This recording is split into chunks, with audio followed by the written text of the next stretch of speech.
पिपिली डाक्तरखाना उत्तेजना रोगी को अभद्र व्यवहार कले दायित्व डाक्तर डाक्तर रोगी को असभ्य व्यवहार कर पिपिली डाक्तरखाना उत्तेजना घटनास्थल में पहुंचला पिपिली पुलिस गत किछि मास तले स्थानीय युवक को दुर्व्यवहार कर चर्चार आसिथिबा डाक्तर आज पुणी थे रोगी और संपर्क को डाक्तरखाना असभ्य व्यवहार करथिले। सूचना थाउ कि पिपिली अंचल जयपुर हाटर जैनिक व्यक्ति पुओं को ज्वर होइथिबारु चिकित्सा पाई पिपिली डाक्तरखाना को आनिथिले। ड्यूटी रे थिबा देवदत्त मुदुली रोगी और संपर्क को असभ्य व्यवहार करथिबारु पिपिली डाक्तरखाना रे उत्तेजना प्रकाश पाइथिला। असभ्य व्यवहार करथिबा डाक्तर को तुरंत एठारु अन्यत्र बदली करबा दाबी करथिले स्थानीय जनसाधारण। घटनास्थल में पिपिली पुलिस पहुंची लोकों को बुझासुझा करबा परे डाक्तरखाना रे उत्तेजना ह्रास पाइथिला। Bureau report the rural news Odia.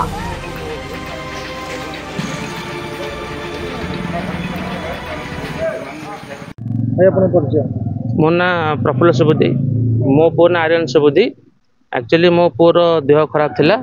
मु संतान क्लिनिक ट्रीटमेंट करूली मो पुर पुराना प्रेस्क्रिप्शन अनुसार मु मेडिसिन आनिक देइतिली सार पिला को तो जेतले ज्वर न कमिला मु सार को आनिकी पुराना मेडिसिन सहित प्रेस्क्रिप्शन देखैली मु सार ये मेडिसिन यूज होसी बर्तमान पिलार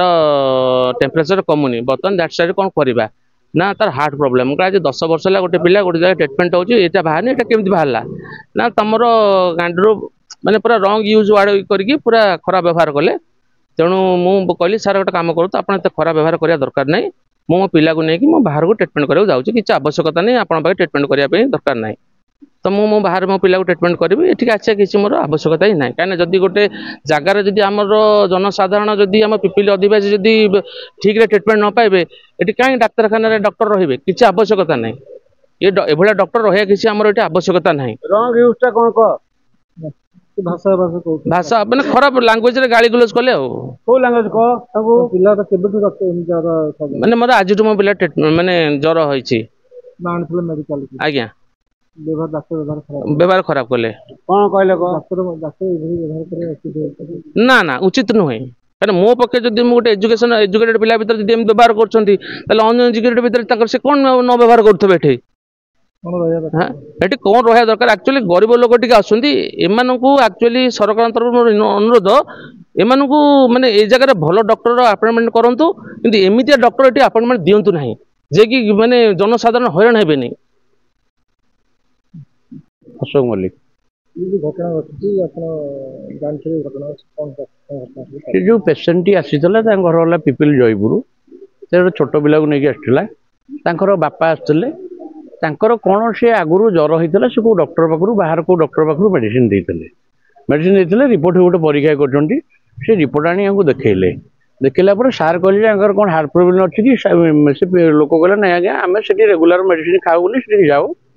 ना हार्ट फार्ट कौन प्रोब्लेम अच्छी बोधे हो ना आज्ञा आम हार्ट प्रोब्लेम नहीं ना तुम कौन गोटे ज्ञानी लोक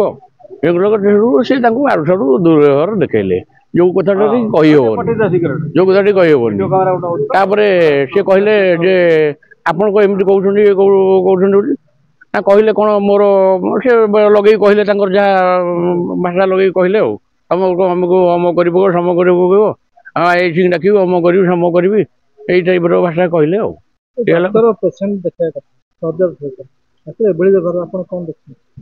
डाक्तर तो रहा कथा नुहे जार धैर्य नहीं से सेवा कौन कर आमर असुविधा अच्छी आम कम्प्लेन करूँ असुविधा अच्छी आम कहूँ जार धैर्य नहीं सी कौन सेवा करेंगे भाया डॉक्टर पिपिल रहा दरकार नहीं मासक आंकर 4 थर कली कटिया गोटे सप्ताह मिनिमम गोटे थर जो डॉक्टर गली कटिया ये डॉक्टर सेवा कर आउ 5टा डॉक्टर से लोक तो कहूना कौन आम इंटेंशन उद्देश्य कहूँ ना कौन आमर कौन होती आप पब्लिक लोक पचारतु ये डॉक्टर जीवा दरकार निहाती आमको ये भल डॉक्टर मिलवा दरकार आ नेता मंत्री भी कहीं बुझुना भावुंट डाक्तरखाना गोशाला बोली भावुंट गोटे भल डॉक्टर आसवा दरकार